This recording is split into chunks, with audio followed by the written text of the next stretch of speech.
Salve, sono Salvatore Satanassi, naturopata, autore, floripreparatore, formulatore e oggi vorrei parlarvi della floriterapia a supporto della equilibrodonzia.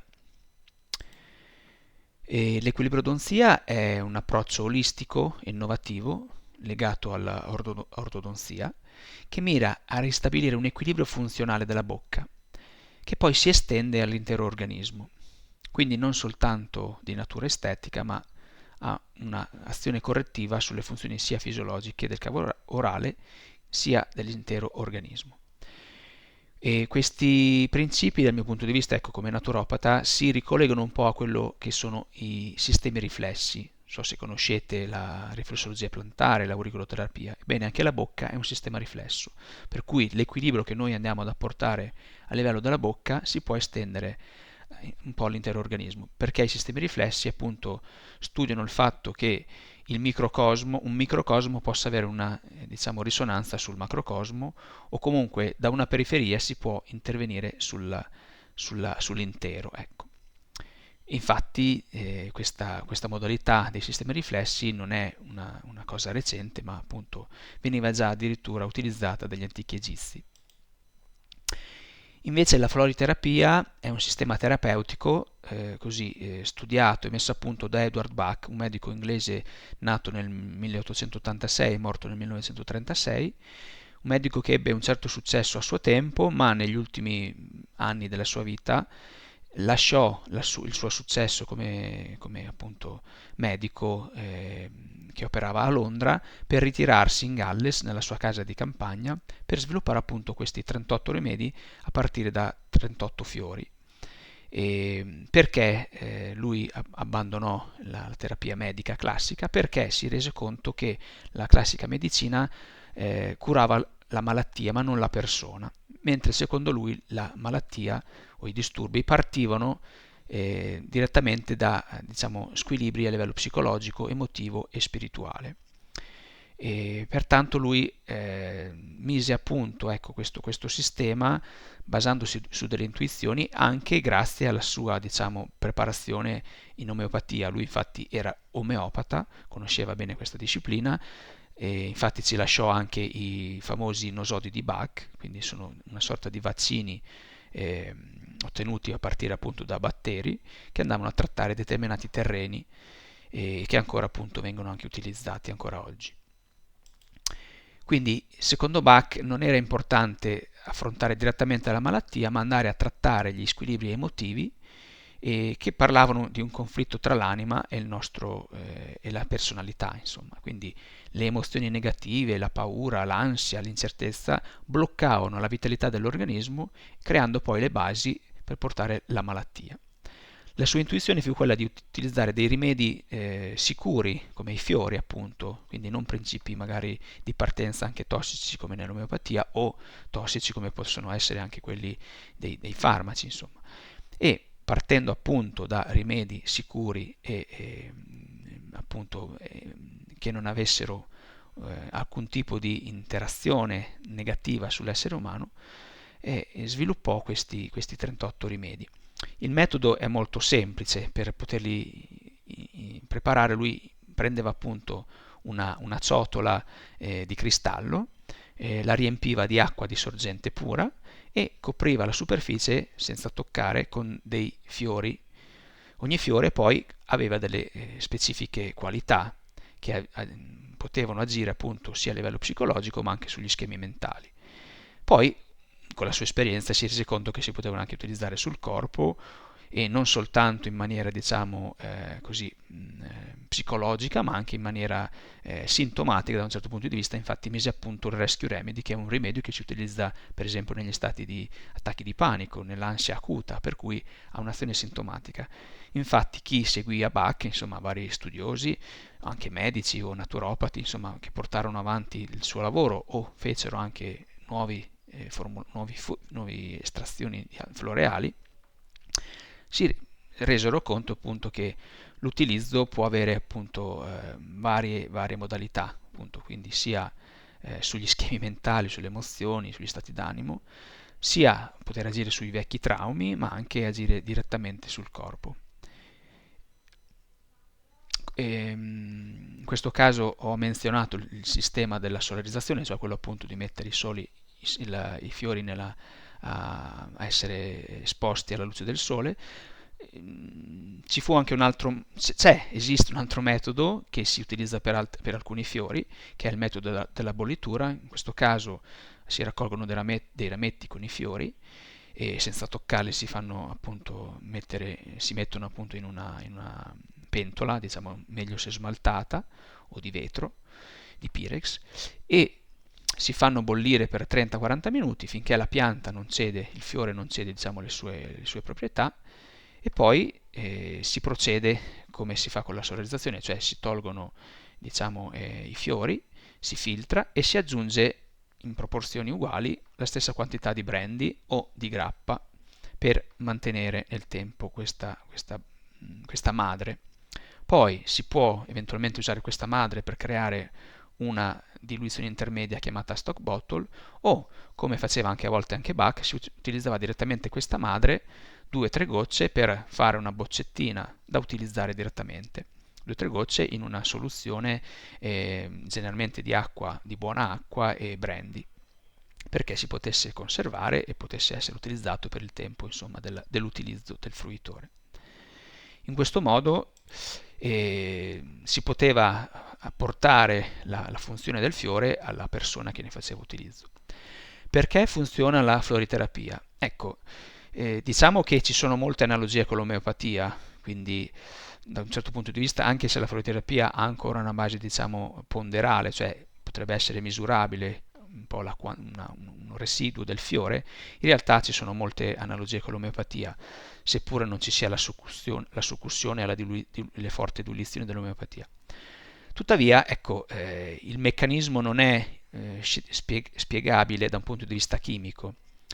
A me sinceramente basta pensare che in Italia ci sono 18 milioni e mezzo di persone che utilizzano l'omeopatia, ed è un dato oggettivo, non si tratta di una nicchia di poche persone, ma sono tanti utilizzatori che ne hanno soddisfazione, per cui non è soltanto così una follia, ma ecco, è un'abitudine e che, se viene perpetuata, vuol dire che comunque dà dei benefici.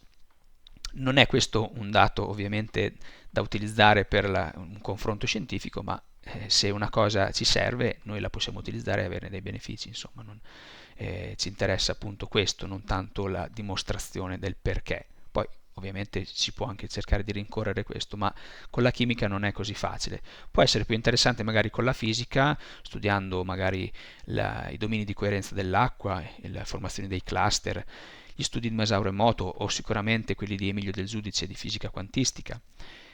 Sta di fatto che insomma non possiamo con la chimica dimostrare poco e niente, ma più appunto con principi di natura fisica.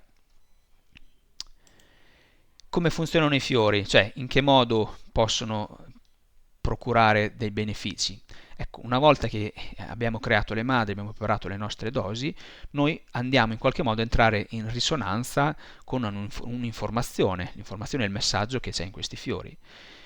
E quindi queste informazioni cosa possono fare? Possono equilibrare, trasformare a livello della consapevolezza e dei traumi psicologici. Quindi se abbiamo avuto un trauma, un lutto, possiamo andare con un fiore specifico a rielaborare meglio questo lutto che magari inibisce determinati aspetti. E i fiori possono essere strumenti analogico-archetipici, sia a livello psichico, ok, ma anche a livello fisico. E qui vediamo per esempio quello che potrebbe essere il principio transpersonale sviluppato da Riccardo Orozco, dove appunto non si va soltanto a valutare l'aspetto psicologico del fiore, ma si va a vedere in che modo la sua azione si manifesta proprio a livello fisico, a livello simbolico, e poi magari lo vediamo meglio.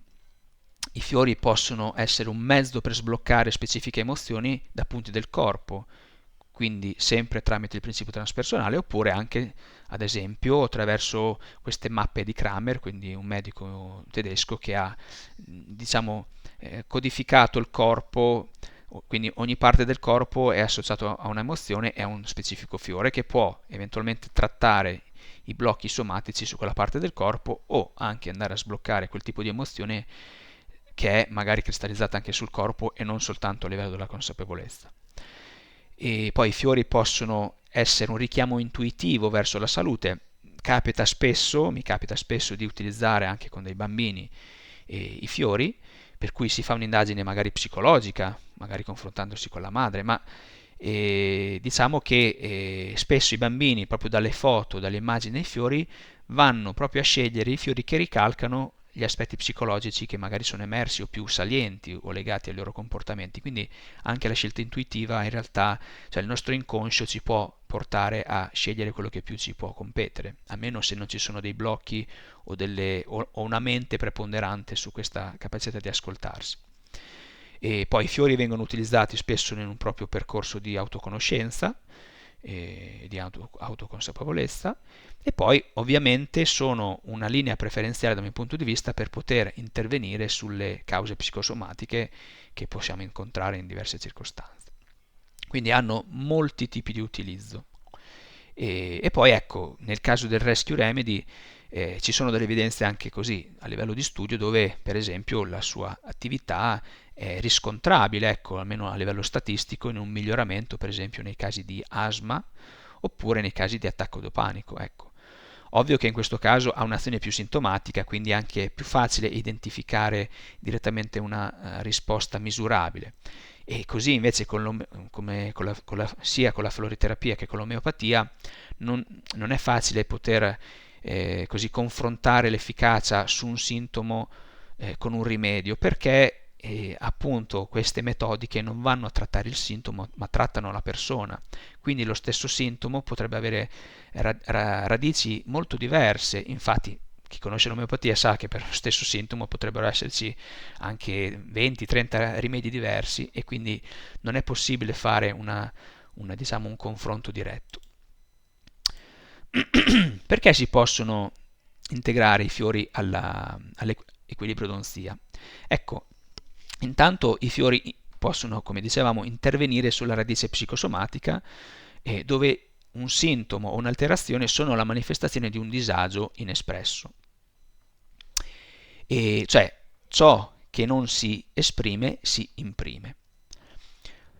E apportano poi le informazioni mancanti al sistema, per cui se insomma c'è tensione, se c'è mancanza di serenità, se c'è paura, se c'è un rimuginio mentale, eccetera, i fiori possono apportare la capacità appunto di adeguarsi, di bilanciare questi tipi di aspetti. Oppure i fiori stessi possono attivare meccanismi in chiave transpersonale, cioè notiamo rigidità nella struttura, notiamo sconnessione, ma anche a livello psicologico, notiamo ritrazione, tensione, sfasamento. Ecco, i fiori si possono anche inquadrare in questi, diciamo, principi transpersonali molto mirati, molto archetipici, che si applicano soprattutto a livello fisico, ma non soltanto, e appunto basandoci su questo principio transpersonale ideato da Riccardo Rosco. Poi i fiori possono anche ampliare le risposte dell'effetto placebo. Non dobbiamo disdegnare questa possibilità, perché dal mio punto di vista l'effetto placebo è presente anche nell'utilizzo dei farmaci stessi, insomma non viene estrapolato alla sua funzionalità dal placebo, semmai la va ad amplificare. E personalmente vedo anche medici, ho saputo di queste situazioni, l'ho osservato con i miei occhi, appunto quando il medico, per esempio, in una persona anziana che molla psicologicamente ed è così, non reagisce più neanche ai farmaci, e quindi si vede proprio la necessità del medico di spronarlo, ok? Nel reagire, per cui nel momento in cui noi siamo pronti a reagire, ad accettare qualcosa, e quindi siamo anche più disposti verso un placebo, allora anche i farmaci stessi ricominciano magari ad avere l'effetto, perché c'è stata prima una così coinvolgimento della persona, ecco. Quindi il placebo non va disgiunto dalla possibilità di intervenire anche con i fiori. Per qualcuno ovviamente sono soltanto placebo, ma siccome ancora il placebo stesso non è stato ben studiato, compreso, è fuorviante, ecco, utilizzare questo tipo di confronto, perché non conosciamo esattamente quanto l'organismo da solo possa realmente autoguarirsi, autoregolarsi grazie al proprio autoconvincimento, al proprio pensiero. Ecco, per cui c'è ancora tanto da sapere su come funziona il cervello e l'essere umano. E poi ecco, i fiori possono contribuire al processo di integrazione dell'equilibratore, cioè se l'equilibratore va in qualche modo a slatentizzare degli schemi, delle emozioni represse, allora i fiori possono direttamente andare a trattare quello che emerge, ecco.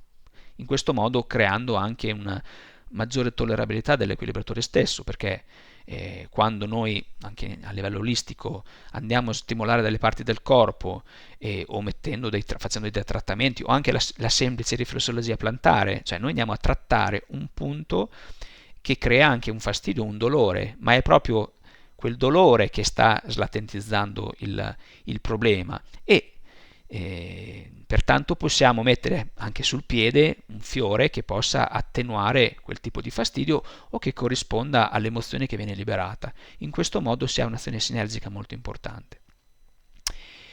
Ecco, poi i fiori possono essere importanti perché, come dicevamo prima, quello che non si esprime si imprime e di solito c'è una base psicosomatica in tutto questo, quindi certe emozioni non sono state espresse e si crea una somatizzazione.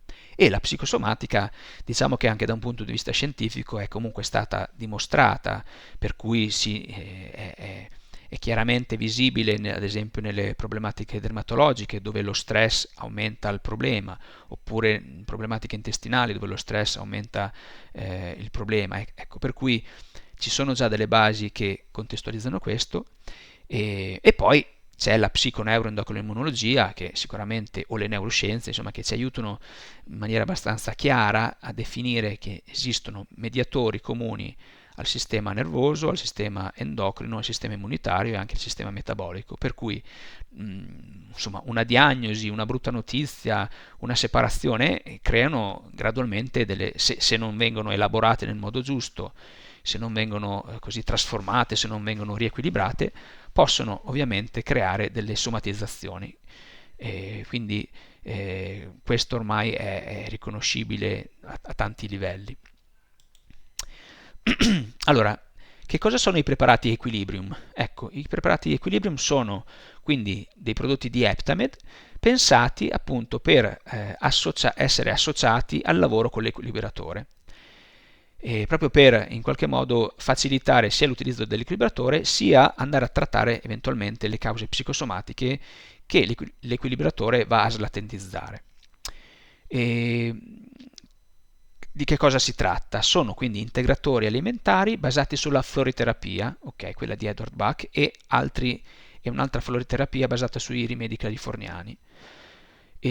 Sono formulati quindi per agire in risonanza con aspetti psicosomatici, transpersonali e zonali, cioè legati alla zona della bocca, e quindi possono contribuire a rendere più efficace anche il lavoro dell'equilibratore. E quindi la composizione è basata sui rimedi floreali, diluiti secondo le modalità di Bach, quindi 1,120 per Equilibrium 1, che poi vediamo, perché ha un'azione più, diciamo, simile al Rescue Remedy, quindi si utilizza per un equilibrio immediato e quindi serve una concentrazione maggiore, più fisica, mentre 1,240 per gli altri preparati, quindi Equilibrium 1 e Equilibrium 2, che invece hanno un'azione più profonda, più legata, diciamo, agli aspetti psicosomatici così cristallizzati nel tempo. Nell'Equilibrium 1 abbiamo anche gli idrolati come base, diciamo, del prodotto, che sono praticamente acque aromatiche. Non so se conoscete la distillazione degli oli essenziali, comunque distillando le piante in corrente di vapore si ottiene l'olio essenziale e una componente acquosa chiamata idrolato che ha delle proprietà più blande ma comunque sempre molto coerenti con quelle dell'olio essenziale e che sono applicabili con una maggiore maneggevolezza sul corpo o anche assunte per bocca, apportando quindi le proprietà fisiche e sottili della pianta. E poi abbiamo una base, diciamo, in questo caso alcolica, a base di grappa bio, nell'equilibrium 1, mentre glicerina vegetale nell'equilibrium 1 e 2 e anche una parte anche nell'equilibrium 1. E, questo serve sia per conservare meglio il prodotto, sia per permettere all'organismo di recepirlo meglio. Per quanto riguarda ecco, la base alcolica di Equilibrium 1 non ci sono secondo me problemi nell'assunzione anche per bambini, tuttavia si può o vaporizzare in un po' di acqua oppure spruzzare direttamente sull'equilibratore, magari attendere 1-2 minuti così la parte alcolica evapora velocemente e poi si può mettere in bocca. Allora, come dicevamo, come un po' stavo anticipando, questo è un preparato che noi possiamo utilizzare anche al bisogno. Può essere utile sia dal primo impatto che abbiamo con l'equilibratore, quindi anche la prima volta che andiamo a testarlo lo si può vaporizzare sull'equilibratore, così da avere subito un'esperienza positiva, ecco, più tollerante, perché sicuramente l'equilibratore funziona molto bene, ma se una persona lo trova scomodo e decide di non utilizzarlo, rischia di non avere i benefici, ecco, per cui questo può essere l'unico limite. E se invece attraverso l'utilizzo di questi fiori cerchiamo di rendere più gradevole, più semplificato, più accettabile l'utilizzo, è più facile anche che una persona decida di impegnarsi in questo tipo di lavoro. Ecco. Quindi che cosa andiamo a mettere dentro questo preparato? Dei fiori che permettono di adeguarsi meglio ai cambiamenti e all'ambiente esterno, quindi c'è qualcosa di esterno che viene introdotto in bocca, quindi dobbiamo adeguarci. E Beats invece il faggio aiuta a tollerare meglio lo stress e proprio anche a ridurre quello che può essere una sensazione di rifiuto. Viene utilizzato anche nei trapianti di organi come rimedio floreale, almeno per chi associa alla floriterapia. Per cui qualcosa che non riconosciamo, ecco, viene in qualche modo tollerato meglio. E poi Impatience aiuta a essere flessibili, a non avere fretta, perché a volte abbiamo anche questa impazienza di avere subito risultati, invece occorre essere focalizzati sull'obiettivo di avere pazienza e ridurre anche, ecco, è un ottimo anche rimedio per ridurre la tensione. E poi abbiamo il Blackberry, che aiuta ovviamente ad avere molta volontà, che a volte è necessaria in queste circostanze per non mollare e per avere così concretezza nei propri obiettivi. Il cayenne, quindi il peperoncino, aiuta a superare i blocchi per poter così affrontare dei cambiamenti. La menta aiuta altrettanto a focalizzare l'obiettivo, mentre la camomilla agisce più direttamente, magari in maniera più simile a beech e a walnut, per attenuare, diciamo, le tensioni e facilitare il rilassamento della zona, insomma, ecco. Quindi si può avere un beneficio abbastanza, diciamo, rapido, un po' come può avvenire con il Rescue Remedy. La confezione è di 20 ml e dura, se utilizzato secondo questa modalità, cioè 2 spruzzi sotto la lingua o direttamente sull'equilibratore prima dell'utilizzo e dopo l'utilizzo dell'equilibratore, quindi potrebbero essere 2 volte al giorno, quindi potrebbero essere l'utilizzo 4 volte al giorno. Ecco, con questa modalità dovrebbe durare circa 21 giorni. Tuttavia possiamo usarlo sia nelle prime esperienze, sia per i primi 21 giorni, oppure anche al bisogno, quando magari in base anche alle nostre giornate sentiamo maggiore fastidio, ecco, usarlo anche direttamente in quelle circostanze. Quindi ha questa flessibilità di utilizzo. E in questo caso c'è una diluizione 1,120 della madre nel preparato, quindi è una quantità ponderale maggiore rispetto ai preparati che vediamo dopo, e questo proprio per poter intervenire in maniera più fisica, ecco, più immediata e meno a livello psicosomatico. Ecco, ora vorrei parlare di Equilibrium 2. In questo caso, ecco, è una miscela con una diluizione 1,240, quindi è già pensata per agire più in profondità.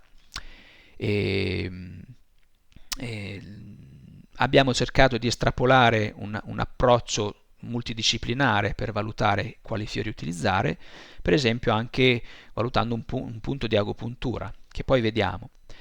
E, intanto vale la pena menzionare il fatto che questa miscela è pensata per la lingua e il fatto stesso che la lingua non poggi dietro gli incisivi per le medicine orientali, per la medicina cinese, è già un segnale di sconnessione tra yin e yang, perché abbiamo dei meridiani chiamati meridiani curiosi di vasoconcezione e vasogovernatore che si uniscono, che sono connessi proprio attraverso la posizione della lingua che deve toccare il palato. Senza questa connessione c'è una sorta di sconnessione. Quindi abbiamo già un fiore che va a trattare questa, diciamo, sconnessione, questo sfasamento, questa mancanza di equilibrio tra yin e yang. Poi nella medicina cinese abbiamo ad esempio il frenolo linguale che viene considerato una sorta di tendine e quindi viene associato alla loggia legno, quindi al fegato e alla cistifellea, e abbiamo già messo dei fiori che possono avere a che fare con questi aspetti energetici, quindi come Rockwater e Centauri. E mentre eventualmente nella medicina cinese una causa congenita legata a questo tipo di problemi viene associata al rene e per cui abbiamo messo un fiore come Mimulus che può agire su questo aspetto.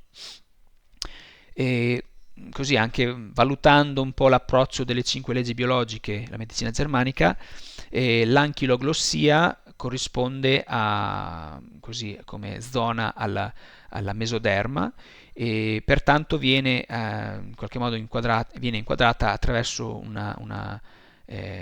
viene inquadrato come sintomo a livello psicosomatico a un vissuto oppressivo. In questo caso potrebbe essere un vissuto oppressivo vissuto anche direttamente dalla madre in fase prenatale che si è trasferito al figlio, ovviamente più delicato, ancora non formato e quindi ha in qualche modo incarnato questo tipo di blocco e quindi abbiamo messo dei fiori specifici per poter agire su questo blocco. Che potrebbero essere anche una situazione di essersi sentiti mortificati, non aver potuto comunicare in una specifica circostanza, quindi sentendosi anche isolati e incapaci appunto di comunicare, per cui abbiamo messo dei fiori specifici che possono agire su questo aspetto. E poi ci può essere un'osservazione transpersonale, quindi che cosa c'è? C'è una difficoltà nel linguaggio e nel respiro, uno sfasamento, dunque Scleranthus risponde esattamente a questo tipo di lettura. Il tessuto rigido e non elastico, Rockwater, l'abbiamo già visto prima ma ritorna. Lo scordinamento nel respirare, nel deglutire, Scleranthus ritorna ancora imperante. La ritrazione, ecco la lingua che non sta nella posizione ideale, Mimulus, oppure ecco questa limitazione, il fatto che non occupi il suo spazio, che sia in qualche modo sottomessa e schiacciata, Centauri. E poi come abbiamo visto prima c'è un punto che si chiama Liang Quan, è un vaso concezione 23, secondo la medicina cinese, è un punto importante che si trova proprio sopra il pomo d'Adamo, quindi se voi trovate il pomo di Adamo, l'osso ioide, subito sopra c'è una piccola fossetta e lì c'è un punto dove voi potete mettere è sufficiente una goccia o 2 gocce di questo rimedio alla sera prima di andare a letto o anche su un cerotto da applicare in quel punto per avere comunque un'azione anche energetica, perché a questo punto trattato ma anche con le informazioni di questi fiori va proprio a lavorare sulla lingua, quindi va a fortificare la parola, migliorare la deglutizione e spesso viene usato per i problemi di linguaggio e gola. Quindi facilita la comunicazione, aiuta la difficoltà della deglutizione, migliora la mobilità della lingua e un po' come abbiamo già fatto capire va a liberare le emozioni trattenute. Quindi è un approccio olistico integrato molto interessante. E quindi ecco, in sintesi, la formula ha molte così, approcci che in qualche modo trovano una loro coerenza, visto che i fiori estrapolati da varie angolazioni però possono coincidere. Quindi vedremo Scleranthus, come abbiamo visto, Cerato, Gorse e Chestnut Bud per sciogliere i blocchi somatici e le memorie neonatali, Rockwater per ammorbidire la rigidità, Mimulus per superare la ritrazione, Centauri per rafforzare l'identità e quindi per reagire, ecco, a quello che può essere stata una sottomissione, una incapacità di comunicare. Ecco, i Water Violet appunto per migliorare questo isolamento che è stato in qualche modo somatizzato, perché una lingua che non sta nella sua posizione o che è più corta, ovviamente crea tutta una serie di circostanze e impedimenti che però vengono letti anche a livello somatico in questo modo. Interessante pensare poi che la medicina cinese non considera tanto la gravità o il fatto che un problema sia così congenito, ma va direttamente a lavorare sugli aspetti, per esempio, che migliorano il linguaggio. Ecco, per cui agire anche su questo punto di acupuntura è importante.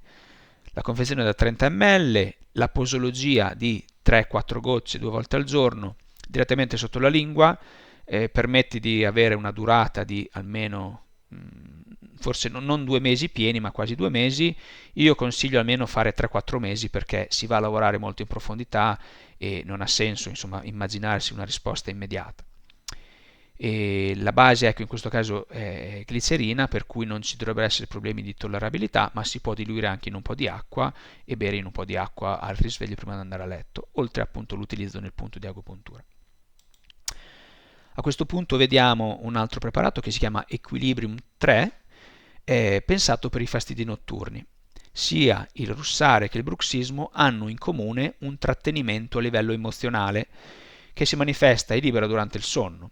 Quindi dobbiamo intanto consapevolizzare questo aspetto, quindi sapere che durante il giorno abbiamo delle emozioni non espresse, quindi capire quali sono queste emozioni e cercare di poterle comunicare, esprimere, dire le cose che non ci stanno bene, oppure affermarci meglio, ecco, nelle relazioni o nelle situazioni della vita. Ecco. Questo per non accumulare, perché ci possono essere così emozioni di rabbia sicuramente, ma a volte non è detto perché il viso esprime tutto il range di emozioni, quindi se anche un'altra emozione non viene espressa, poi il viso che deve somatizzare, quindi magari durante la notte esprimiamo magari o con il russare o con il digrignare comunque un vario range di emozioni che si sono inibite.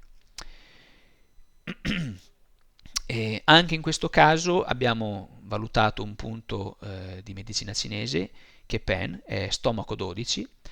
È importante perché nella medicina cinese per trattare problemi notturni di questo tipo si va a lavorare proprio su un punto di agopuntura che va a stimolare un senso di insoddisfazione, per cui la persona magari che russa o che digrigna sta cercando di riprendere qualcosa che non ha avuto durante il giorno, quindi c'è una insoddisfazione, ci può essere anche una insoddisfazione, ha una difficoltà a ricevere e accogliere, ok?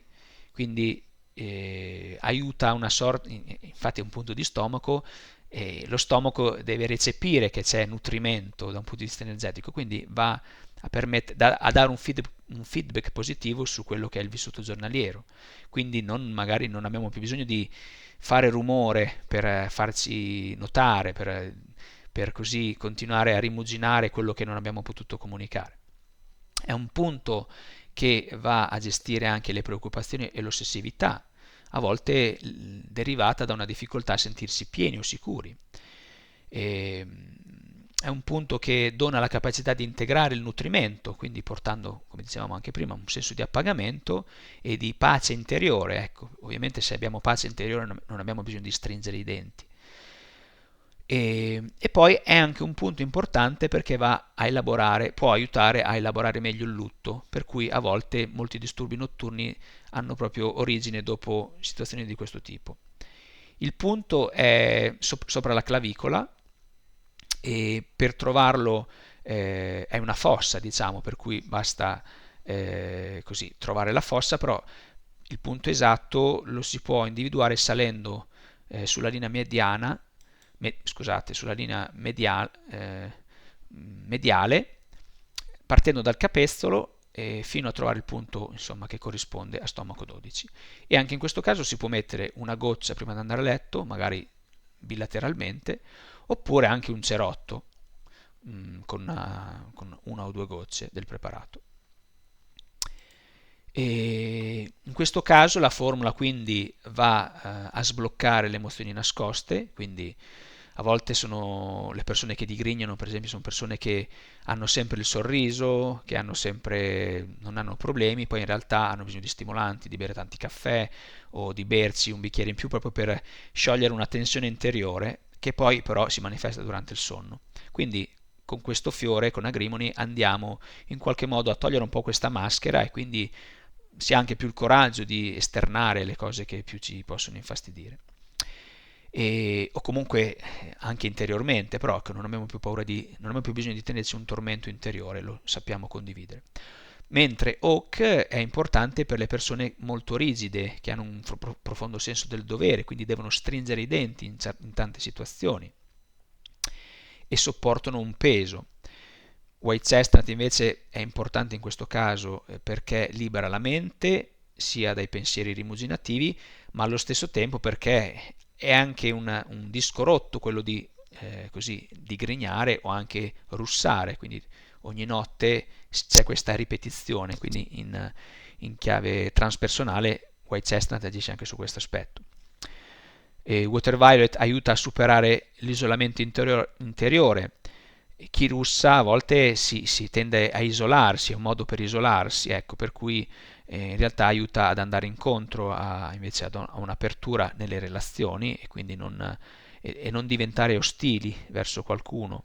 A volte queste ostilità ovviamente sono inconscie, però i fiori possono sbloccarle lo stesso.